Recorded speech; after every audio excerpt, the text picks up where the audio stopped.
ஆண்டவராகிய இயேசு கிறிஸ்துவின் நாமத்திலே கிராஸ் டிவி நிகழ்ச்சிகளை பார்த்து கொண்டிருக்கிற என் அன்பு சகோதர சகோதரிகளே, இந்த தீர்க்க தரிசன சத்தம் நிகழ்ச்சிக்கு நான் உங்களை அன்போடு வாழ்த்தி வரவேற்கிறேன். இந்த காலை வேளையிலும் பரிசுத்த ஆவியானவர் உங்களோடு கூட பகிர்ந்து கொள்ளும்படியாக கொடுத்த தீர்க்க தரிசன வார்த்தை சங்கீதத்தின் புத்தகம் 33ஆம் சங்கீதம் 9வது வசனத்தை நான் உங்களுக்காக வாசிக்கிறேன். அவர் சொல்ல ஆகும், அவர் கட்டளையிட நிற்கும். கர்த்தர் சொல்ல ஆகும், கர்த்தர் கட்டளையிட நிற்கும். என அன்பானவர்களே, இந்த காலை வேளையிலும் ஏதோ ஒரு தேவையோடு கலக்கத்தோடு என்னுடைய வாழ்க்கையிலே தேவன் இதை நன்மையாக முடிய பண்ண மாட்டாரோ, நெடுங்காலமாய் காத்திருந்து உங்கள் இருதயம் இளைத்து போய்விட்ட ஒரு சூழ்நிலையில் இருக்கிறீர்களோ, கர்த்தருடைய வார்த்தை உங்களுக்கு நேராக கடந்து வருகிறது. அவர் சொல்ல ஆகும், அவர் கட்டளையிட நிற்கும். கர்த்தருடைய வார்த்தைக்கு அவ்வளவு ஒரு வல்லமை உண்டு. அவர் சொன்னால் சொன்னதுதான். சங்கீதக்காரன் சொல்லுகிறான், அவர் சொல்ல ஆகும். சங்கீதத்தின் புத்தகம் 29ஆம் சங்கீதம் 4வது வசனத்திலே கர்த்தருடைய சத்தம் வல்லமை உள்ளது, கர்த்தருடைய சத்தம் மகத்துவம் உள்ளது. அவருடைய சத்தத்துக்கு ஒரு வல்லமை இருக்கிறது. அவருடைய சத்தம் மகத்துவமான காரியங்களை செய்யும் என்று வேதம் சொல்லுகிறது. காரணம், அவர் வல்லமை மிக்க தேவன், சர்வ வல்லமையுள்ள தேவன், நீங்களும் நானும் ஆராதிக்கிற தேவன். அவருடைய வார்த்தைக்கு ஒரு வல்லமை உண்டு. அருமையானவர்களே, ஆண்டவராகிய இயேசு கிறிஸ்து இந்த உலகத்திலே தேவகுமாரனாக அவர் இறங்கி வந்து மனித குமாரனாக அவர் தம்முடைய ஊழியத்தை நிறைவேற்றிக் கொண்டிருந்த அந்த நாட்களிலே திரளான ஜனங்கள் அவர் எங்கு சென்றாலும் அவரை நோக்கி ஓடி போனார்களாம். லூக்காவின் சுவிசேஷம் 5ஆம் அதிகாரம் 1வது வசனம், லூக்காவின் சுவிசேஷம் 1ஆம் அதிகாரம் 15வது வசனத்திலெல்லாம் திரளான ஜனங்கள் அவருடைய வார்த்தையை கேட்கும்படியாக அவரை தேடி ஓடி போனார்களாம்.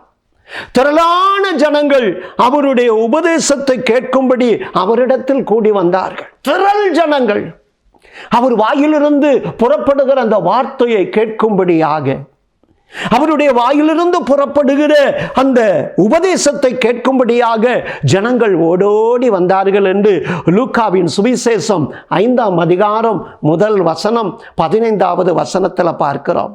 காரணம் என்ன? ஏன் ஜனங்கள் அப்படி ஓடி வர வேண்டும்? வேதம் சொல்லுகிறது பாருங்க, அவருடைய வாயிலிருந்து கிருபை நிறைந்த வார்த்தைகள்.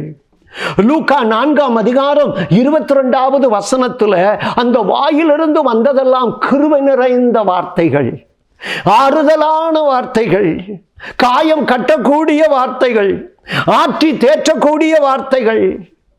எனக்கு அருமையானவர்களே, இந்த காலை வேளையிலும் உங்களை ஆறுதல் படுத்த, உங்களை ஆற்றி தேற்ற, உங்கள் காயங்களை கட்ட கர்த்தருடைய வார்த்தை வருகிறது. அவர் சொல்ல ஆகும், அவர் கட்டளையிட நிற்கும். அருமையானவர்களே, அவரால் எல்லாம் ஆகும். உங்கள் வாழ்க்கையிலே தேவனால் கூடாத காரியம் ஒன்றுமில்லை.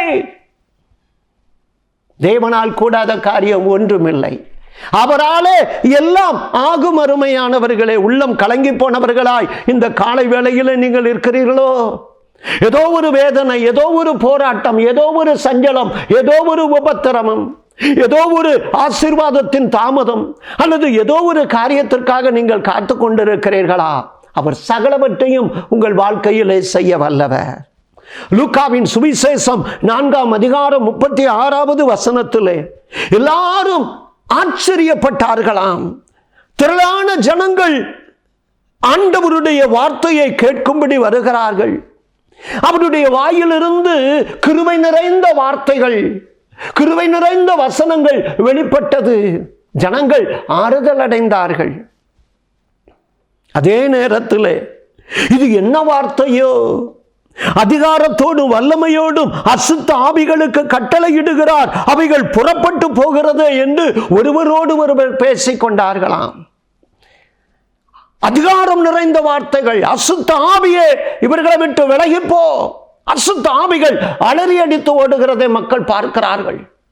இறையாதே, அமைதலாய் இரு, காற்றையும் கடலையும் அதட்டுகிறார். கிருபை நிறைந்த வார்த்தை, மற்றொரு பக்கம் அதிகாரம் நிறைந்த வார்த்தை. அவர் ராஜாதி ராஜா. இன்னைக்கு உங்களை கலங்க பண்ணுகிற காரியம் என்ன? உங்கள் வாழ்க்கை என்னும் படகு அக்கறைப்படுத்துவதற்கு தடையாக கொந்தளிப்புகள் எழும்பி இருக்கிறதோ? ஏழைகளுடைய வறுமை அவர்களை கலங்க பண்ணும் என்று சொன்னது போல ஏதோ ஒரு கலக்கத்தோடு இருக்கிறீங்களா? இறையாதே, அமைதலாயிரு என்று அதிகாரத்தோடு அவருடைய வார்த்தை உங்களுக்காக புறப்படும். அமருமையானவர்களே, உள்ளம் கலங்காதிருங்க. பல ஆண்டுகளுக்கு முன்னதாக நெய்வேலி பட்டணம், கடலூர் மாவட்டம் அருகில் இருக்கிற அந்த நெய்வேலி பட்டணத்திலே ஜவஹர்லால் நேரு அன்றைய தினம் பிரதம மந்திரியாக இருக்கிறார்கள். அந்த நெய்வேலி பழுப்பு நிலக்கரி சுரங்கத்தை அவர்கள் பார்வையிட வருகிறார்கள். அது கமர்ஷியல் ப்ரொடெக்ஷன் என்று சொல்லக்கூடிய அந்த உற்பத்தியை தொடங்கக்கூடிய அந்த நேரம் நெருங்கிவிட்டது. ஆகவே அதை திறந்து வைக்கும்படியாகவும் அதை காணும்படியாகவும் அன்றைக்கு பிரதமராயிருக்கிற பண்டிதர் ஜவஹர்லால் நேரு அவர்கள் வருகிறார்கள்.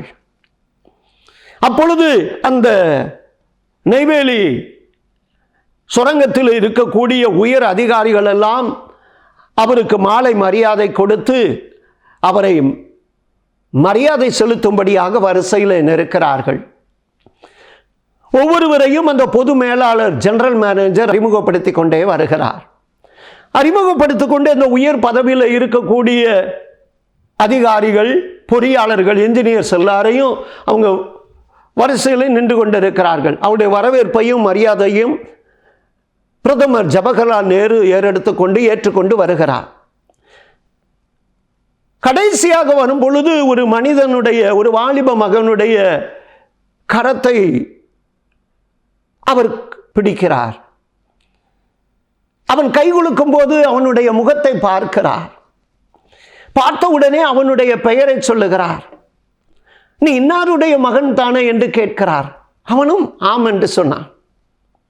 இங்கே என்ன பணியில் இருக்கிறாய்? நான் இளநிலை பொறியாளராக, ஜூனியர் இன்ஜினியராக இருக்கிறேன். சேர்ந்து எத்தனை ஆண்டுகள் ஆகிறது? இத்தனை ஆண்டுகள் ஆகிறது என்று தான் பணியாற்றி கொண்டிருந்த வருடங்களை அவன் சொல்லுகிறான். அப்பொழுது ஜெனரல் மேனேஜரை பார்த்து, இவர் என்னுடைய நெருங்கிய உறவினர், இத்தனை ஆண்டு காலம் அவர் இளநிலை பொறியாளராக, ஜூனியர் இன்ஜினியராக இருக்கிறார், பதவி உயர்வு கொடுங்கள், பார்த்து கொள்ளுங்கள் என்று சொல்லிவிட்டு கடந்து சென்றார்.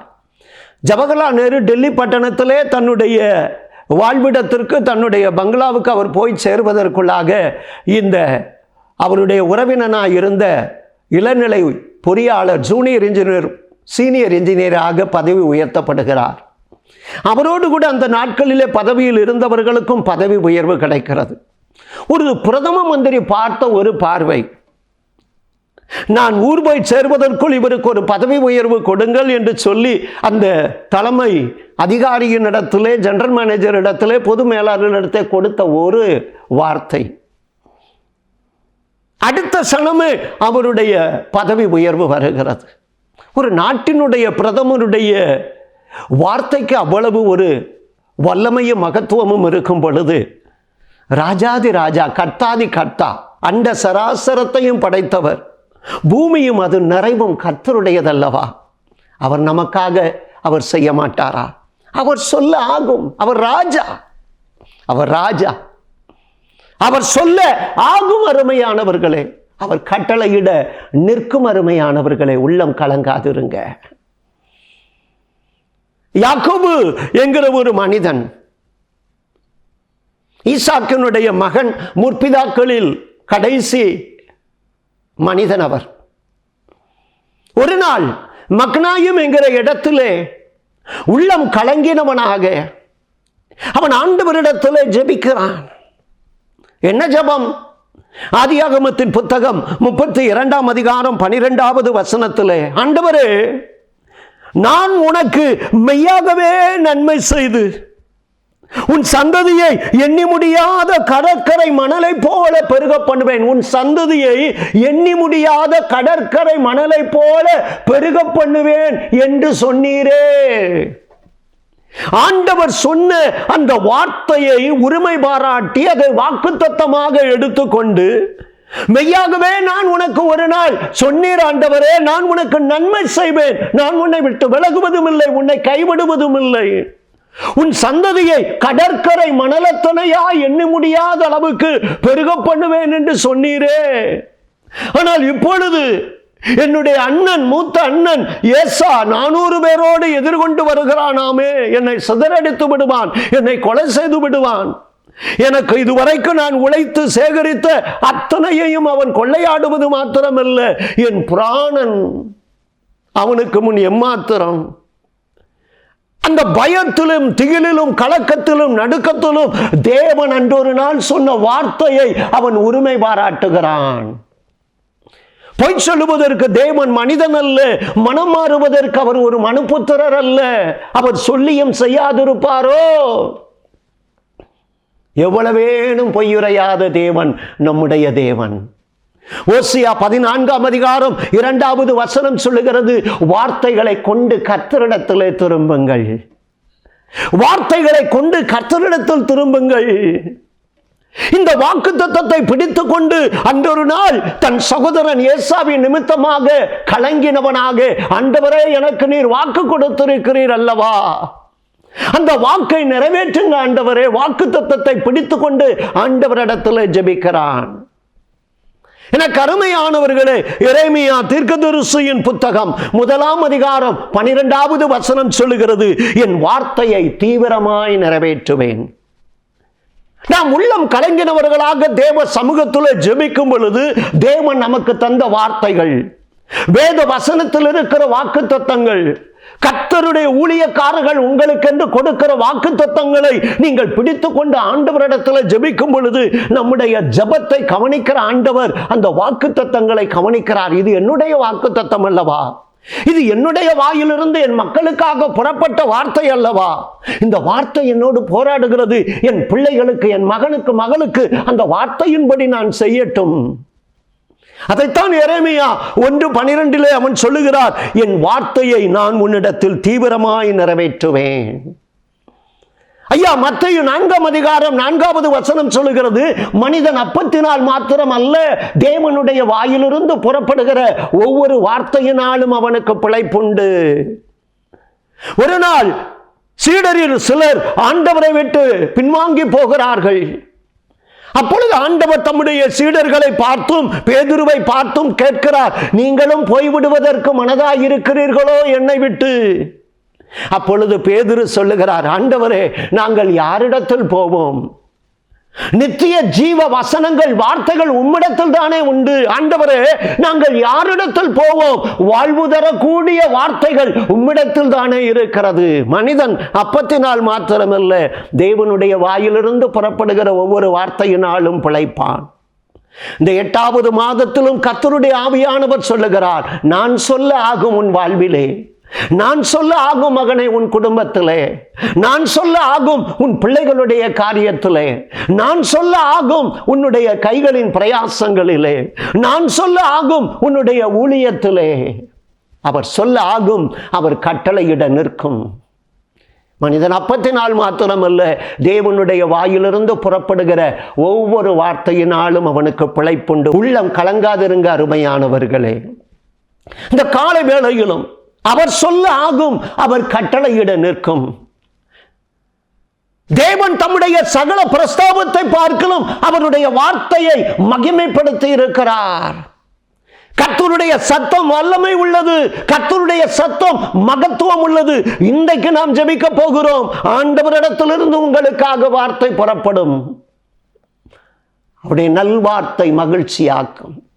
நெடுங்காலமாய் காத்திருத்தல் உங்கள் இருதயத்தை இளைக்க பண்ணலாம். விரும்பினதை ஜீவ விருட்சமாய் தருகிற தேவன் உங்களுக்கு உண்டு. மனிதனுடைய இருதயத்தில் இருக்கிற கவலை அவனுடைய இருதயத்தை ஒடுக்கலாம், வேதம் சொல்லுகிறது. ஆனால் என்னுடைய நல்வார்த்தை, அவருடைய நல்வார்த்தை, ஆண்டவருடைய நல்வார்த்தை உங்களை மகிழ்ச்சியாக்கும். அருமையானவர்களே, ஆண்டவருடைய வார்த்தை உங்களுக்கு வெளிப்படும் போது உங்கள் வாழ்க்கையில் நடந்ததுதான் என்ன, நடக்க போகிறது தான் என்ன, வேதத்திலிருந்து நான் 3 காரியங்களை இந்த காலை வேளையிலே இந்த தீர்க்க தரிசன சத்தம் நிகழ்ச்சியின் மூலமாக உங்களோடு கூட பகிர்ந்து கொள்ள ஆசைப்படுகிறேன். முதலாவதாக லூக்காவின் சுவிசேஷம் 5ஆம் அதிகாரம் 5வது வசனத்திலே சீமோன் என்கிற ஒரு மனிதன் ஒரு நாள் கடற்கரை ஓரத்திலே ராம் முழுவதும் பிரயாசப்பட்டு தோல்வியின் விளிம்பிலே நிற்கிறான். கரையிலே வெறுமையான படகோடு வெறும் வலைகளை அலசிக்கொண்டு மன விரக்தியோடு மன சஞ்சலத்தோடு அவன் நின்று கொண்டிருக்கிறான். அப்பொழுது ஆண்டவர் அவனுடைய படகின் அருகே வருகிறார். சீமோனுடைய படகு. சீமோனே, நான் உன் படகிலே ஏற வேண்டும், உன் படகை எனக்கு கொஞ்சம் தா, இந்த ஜனங்கள் திரளான ஜனங்களுக்கு நான் பிரசங்கிக்க வேண்டும். சீமோன் பேதுரு ஆண்டவரை அந்த படகுல ஏற்றுகிறார். திரளான ஜனங்கள் கரையில் இருந்து ஆண்டவர் தம்முடைய வாயிலிருந்து கிருபை நிறைந்த வார்த்தைகள், ஜனங்கள் எல்லாரும் மெய்மறந்து அவருடைய வாயிலிருந்து புறப்படுகிற அந்த உபதேசத்தை கேட்டுக்கொண்டிருக்கிறார்கள். உபதேசம் முடிந்தது, ஆண்டவருடைய பிரசங்கம் முடிந்தது. இப்ப சீமோனை பார்க்கிறார். சீமோன் கேட்கல, நான் ராம் முழுவதும் பிரயாசப்பட்டு வெறும் படகு வெறும் வலையை நான் அலசி கொண்டிருக்கிறேன் என்று சொல்லல. எனக்கென்று கொஞ்ச நேரம் நின்று பிரசங்கிப்பதற்கு இந்த வெறுமையிலும் எனக்காக உன்னுடைய படகை தந்தாயே, உன்னை நான் ஆசீர்வதிக்காமல் விடுவது எப்படி அப்பா? படகை சற்று ஆழத்திலே கொண்டு போய் வளைய போடு என்று ஒரு வார்த்தை சொல்லுகிறார். அப்பொழுதுதான் லூக்கா 5ஆம் அதிகாரம் 5வது வசனத்திலே சீமோன் சொல்லுகிறார், ஐயரே, ராம் முழுவதும் நான் பிரயாசப்பட்டேன், ஒன்றும் அகப்படவில்லை, ஆனால் உம்முடைய வார்த்தையின்படி நான் வலையை போடுகிறேன், உம்முடைய வார்த்தையின்படி வலையை போடுகிறேன். முக்கியம், மனிதன் அப்பத்தினால் மாத்திரமல்ல, தேவனுடைய வாயிலிருந்து புறப்படுகிற ஒவ்வொரு வார்த்தை. உலகத்தின் அன்றைக்கு இருந்த மக்களுக்கு தெரியும், அவர் யோசேப்பின் குமாரன், தச்சனுடைய குமாரன், அவருக்கும் மீன்பிடி தொழிலுக்கும் சம்பந்தம் இல்லை. ஆனா அந்த சராசரத்தையும் படைத்தவர் அவர் அல்லவா? அவருக்கு நம்முடைய கைகளின் பிரயாசங்களை ஆசீர்வதிப்பதிலே அக்கறை உள்ளவர், நம்முடைய குடும்பத்தை ஆசீர்வதிப்பதிலே அக்கறை உள்ளவர், நம்முடைய பிள்ளைகளுக்கென்று வேலைக்குண்டான வழியை உருவாக்கி தருவதிலே அக்கறை உள்ளவர். வயிற்றை படைத்தவர், ஜீரண உறுப்பை படைத்தவர், அந்த பசியை ஆற்றுவதற்குண்டான வழிவாசல்களை திறக்க மாட்டாரா? உம்முடைய வார்த்தையின்படி நான் வலையை போடுகிறேன் என்று சொன்ன உடனே கூட்டாளிகள் வந்து உதவி செய்யக்கூடிய விதத்தில் 2 படகு நிரம்பக்கூடிய அளவுக்கு அருமையானவர்களே, திரளான மீன்களை, குறைவுகள் நீக்கப்படுகிறது அவருடைய வார்த்தை. ஒரு நாள் ஆண்டவர் கானா என்கிற ஊரிலே ஒரு கல்யாண வீட்டிற்கு அழைக்கப்பட்டிருந்தார். ஆண்டவருடைய தாயார், அவருடைய 12 சீடர்கள், நம் ஆண்டவராகிய இயேசு கிறிஸ்து. சந்தோஷத்தோடு அந்த கல்யாண வீட்டிலே நம் எல்லாருக்கும் தெரிந்ததுதான். இயேசுவின் தாயார் ஓடி வருகிறார்கள். அன்னை மரியாள் அவர்கள், மகனே, அவர்களுக்கு திராட்சரசம் குறைவுபட்டு விட்டது, அவர்களுக்கு திராட்சரசம் குறைவுபட்டு விட்டது. இன்னைக்கு பிள்ளைகளுடைய திருமண வாழ்க்கையை, பிள்ளைகளுக்கென்று திருமணத்தை நடத்த வேண்டிய ஒரு சூழ்நிலையிலே பலவிதமான சஞ்சலத்தோடு கூட நீங்க இருக்கிறீங்களா? பிள்ளைகளுடைய எதிர்காலத்தை உருவாக்குகிற சூழ்நிலையிலே சில பண தட்டுப்பாடு, பொருளாதார நெருக்கடியில் இருக்கிறீர்களா? ஏதோ ஒரு குறைவோடு கூட இருக்கிறீங்களா? அந்த தாயார், இயேசுவின் தாயார் மரியாளம்மா தன்னுடைய அந்த வேலைக்காரர்களிடத்தில் சொல்லுகிறார், இயேசு உங்களுக்கு என்ன சொல்லுகிறாரோ அதன்படி செய்யுங்கள். அந்த வேலைக்காரர்கள் ஆண்டவரிடத்தில் வருகிறார்கள். ஐயா, திராட்சரசம் குறைவுபட்டு விட்டது, ஒருத்தருக்கும் தெரியாது, இந்த குடும்பத்துக்கு காலமில்லாம ஒரு நிந்தை, பழிச்சொல், அவமானம் வந்து விடுமே, நாங்கள் என்ன செய்யட்டும்? ஆண்டவர் சொன்னார், அதோ கரங்களை கழுவி சுத்திகரிப்பதற்கென்று யூதர்கள் வைத்திருக்கிறார்களே அந்த 6 கற்சாடிகள், அவைகளை தண்ணீரால் நிரப்புங்கள். நிரப்பினார்கள். கொண்டு போய் கொடுங்கள். கீழ்ப்படிந்தார்கள் அந்த வார்த்தையின்படி. போகும் பொழுதே தண்ணீர் ரசமாக மாறினது. எவ்வளவு காத்திருந்தார்களோ அவ்வளவு ஒரு சிறந்த ரசத்தை கொடுத்தார். தன் பிள்ளைகள் குறைவுபட விடவே மாட்டார். தன் பிள்ளைகள் கைகளின் பிரயாசங்கள் தொழிலிலே அவர்கள் சுணங்கி போக விடமாட்டார், குறைந்து போக விடமாட்டார். அவருடைய வார்த்தை அவர் சொல்ல ஆகும், அவர் கட்டளையிட நிற்கும். இந்த கால வேளையிலும் உங்களுடைய உழைப்பிலே, தொழிலிலே, கைகளின் பிரயாசங்களிலே, பிள்ளைகளுக்கென்று ஒரு எதிர்காலத்தை உருவாக்குவதிலே, பொருளாதாரத்தில் ஏதோ ஒரு நுகத்தடியோடு இருக்கிறீர்களா? உங்கள் கைகளின் கிரியைகளை ஆசீர்வதிக்கிற ஒரு தேவன் உண்டு. உங்கள் பிள்ளைகள் வாழ்ந்து சுகமாய் இருப்பதற்கு எந்த குறைவுகள் வந்தாலும் நிறைவான அவர் வரும் பொழுது எல்லா குறைவும் ஒளிந்து போகும். அருமையானவர்களை, எல்லாவற்றாலும் நிரப்புகிறவர். இருளுக்கும் வெளிச்சத்துக்கும் சம்பந்தம் ஏது? வேதம் சொல்லுகிறது. ஆனால் இருளிலிருந்து வெளிச்சத்தை பிரகாசிக்க பண்ணுகிற ஒரு தேவன் நமக்கு உண்டு. உங்களுடைய வாழ்க்கையில் என்ன குறைவோ, உங்க வாழ்க்கையில் என்ன வெறுமையோ, அவருடைய வார்த்தை வந்தா அது நிரம்பிவிடும். அருமையானவர்களே, இரண்டாவதாக பரிசுத்த யோவான் எழுதின சுவிசேஷம் 4ஆம் அதிகாரம் 50வது வசனத்தை நான் உங்களுக்காக வாசிக்கிறேன். இயேசு அந்த ராஜாவின் மனுஷனை நோக்கி, அவனை நோக்கி, நீ போகலாம், உன் குமாரன் பிழைத்திருக்கிறான் என்றார். அந்த மனுஷன் இயேசு சொன்ன வார்த்தையை நம்பி போனான். அருமையானவர்களே, இங்கே 46வது வசனத்திலே வேதம் சொல்லுகிறது, கப்பர்நகூமிலே ராஜாவின் மனுஷரில் ஒருவனுடைய குமாரன் வியாதியாயிருக்கிறான். இந்த தண்ணீரை திராட்சரசமாக மாற்றின கானாவூருக்கு மீண்டுமாக ஆண்டவர் ஒரு சமயம் வருகிறார். அப்ப பக்கத்தில் இருக்கக்கூடிய ஒரு பிரபுவினுடைய மகன், வேதம் சொல்லுகிறது, அந்த பகுதியை ஆளுகை செய்த ஒரு ராஜா, அந்த பிரபுவின் மகன் குமாரன் வியாதியோடு கூட இருக்கிறான். ஆண்டவர் அங்கே வந்திருக்கிறார் என்று சொன்னவுடனே அவரிடத்தில் போய் தன் மகன் மரண அவஸ்தையாய் இருக்கிறபடியினால் அவனை குணமாக்க வேண்டும் என்று அவரை வேண்டிக் கொள்கிறான். 47வது வசனத்தில் மீண்டும் ஆண்டவரிடத்தில், என் பிள்ளை சாகிறதற்கு முன்னதாக வர வேண்டும் ஆண்டவரே. அப்பொழுதுதான் இயேசு சொன்னார், மகனே நீ போகலாம், உன் குமாரன் பிழைத்திருக்கிறான்.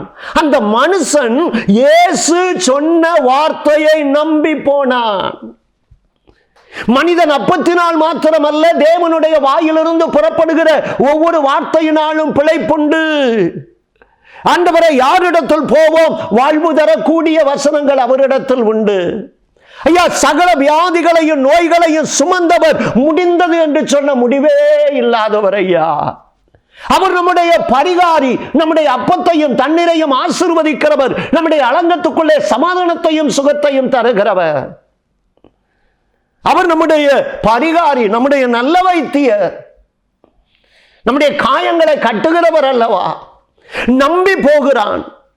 போகும் பொழுது, கப்பர்நகூமுக்கு போகும் பொழுது எதிர்கொண்டு அவனுடைய ஊழியக்காரர்கள் வருகிறார்கள் ஓடோடி. என்ன என்ன என்று பதறி கேட்கிறான். ஒருவேளை தன் குமாரனுக்கு என்னமோ ஏதோ ஆகிவிட்டதோ என்று சொல்லி, ஐயா உம்முடைய மகன் பிழைத்து விட்டான். எந்த மணி நேரத்திலே என்று விசாரிக்கும் பொழுது 7ஆம் மணி நேரம், மதியம் 1 மணி, இந்திய நேரப்படி மதியம் 1 மணி. மதியம் 1 மணிக்கு உடைய மகன் திடீரென்று படுக்கை விட்டு எழும்புகிறான், ஓடுகிறான், நடக்கிறான், சாப்பிடுறான். அவன் வியாதி படுக்கையில விழுந்ததே தெரியலையா. எத்தனாவது மணி? 7ஆம் மணி, இந்திய நேரப்படி மதியம் 1 மணி. ஐயோ, இதே நேரத்தில் தானையா ஆண்டவர் எனக்கு சொன்னார், நீ போ, உன் பிள்ளை பிழைத்திருக்கிறான் என்று சொல்லி. ஒரு நாள் 10 குஷ்டரோகிகள் ஆண்டவரிடத்தில் வருகிறார்கள்.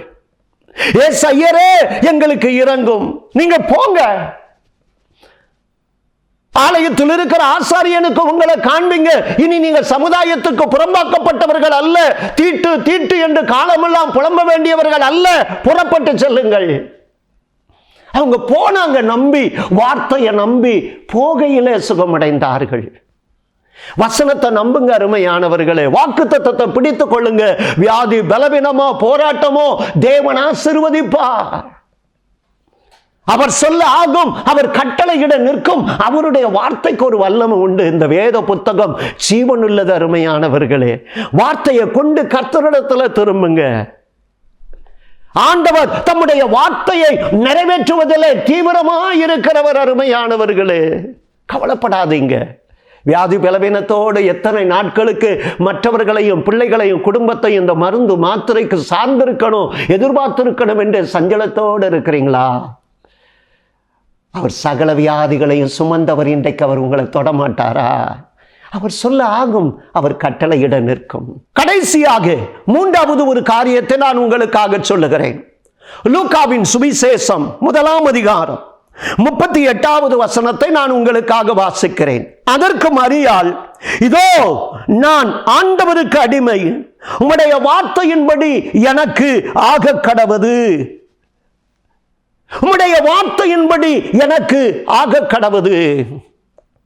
யார் இவர்கள்? அங்கே 26வது வசனத்திலே, கபிரியேல் என்னும் தூதன் கலிலேயாவில் இருக்கிற நாசரேத் என்னும் ஊரிலே தாவீதின் வம்சத்தானாகிய யோசேப்பு என்கிற நாமமுள்ள புருஷனுக்கு நியமிக்கப்பட்டிருந்த ஒரு கன்னிகையினிடத்தில் தேவனால் அனுப்பப்பட்டான். கபிரியேல் தூதன் அனுப்பப்படுகிறான். அந்த கன்னிகையின் பேர் மரியாள்.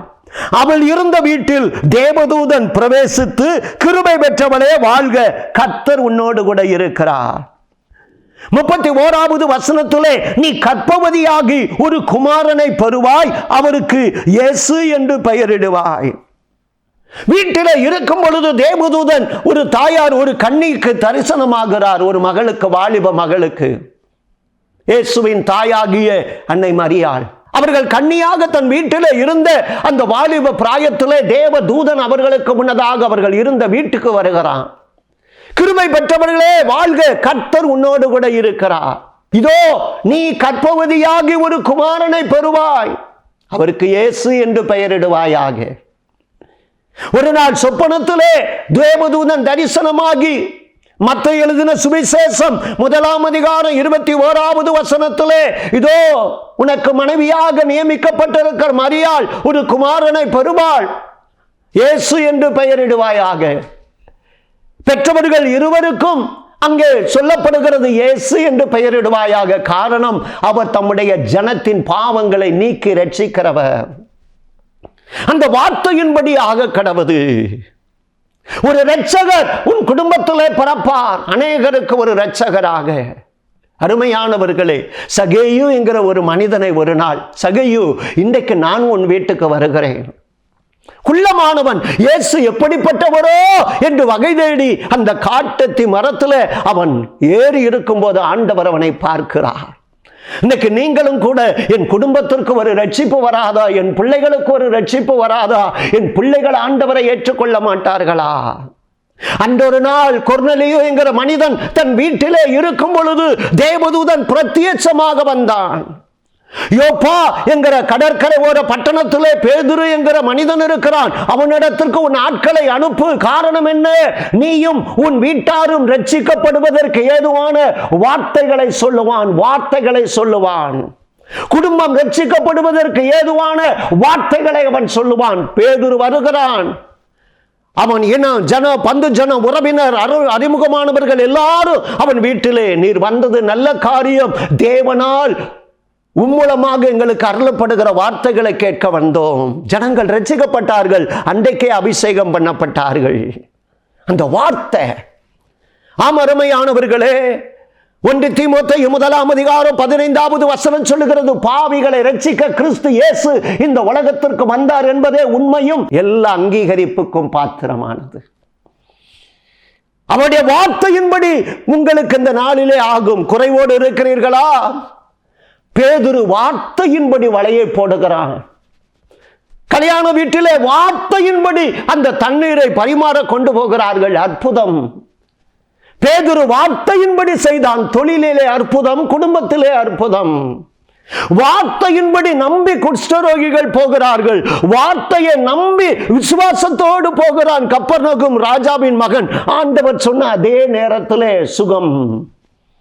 உம்முடைய வார்த்தையின்படி ஆக கடவுது. மரியாள் அதை அப்படியே ஏற்றுக்கொண்டார்கள். கொர்நேலியு அந்த வார்த்தையை நம்பி ஊழியக்காரனை அழைக்கிறான். அவனும் அவன் குடும்பமும் ரட்சிக்கப்படுகிறது. குடும்பம் ரட்சிக்கப்படும் அந்த வார்த்தை கடந்து வரும் பொழுது. குறைவுகள், பற்றாக்குறைவுகள், இல்லாமைகள், வெறுமைகள் மாறும். அந்த வார்த்தை வெளிப்படும் பொழுது, அந்த வார்த்தை வெளிப்படும் பொழுது சுகம் கடந்து வரும். இன்னைக்கு அந்த வார்த்தை தான் அருமையானவர்களை, வெளிப்படுத்தின விசேஷம் 19:15 சொல்லுகிறது, பரலோகம் திறந்திருக்கிறதை யோவான் பார்க்கிறார். வெள்ள குதிரையின் மேல் ஏறி இருக்கிறவரை பார்க்கிறான். இரத்தத்திலே தோய்க்கப்பட்ட அவருடைய வஸ்திரத்தை பார்க்கிறான். அவருடைய நாமம் என்ன? தேவனுடைய வார்த்தை.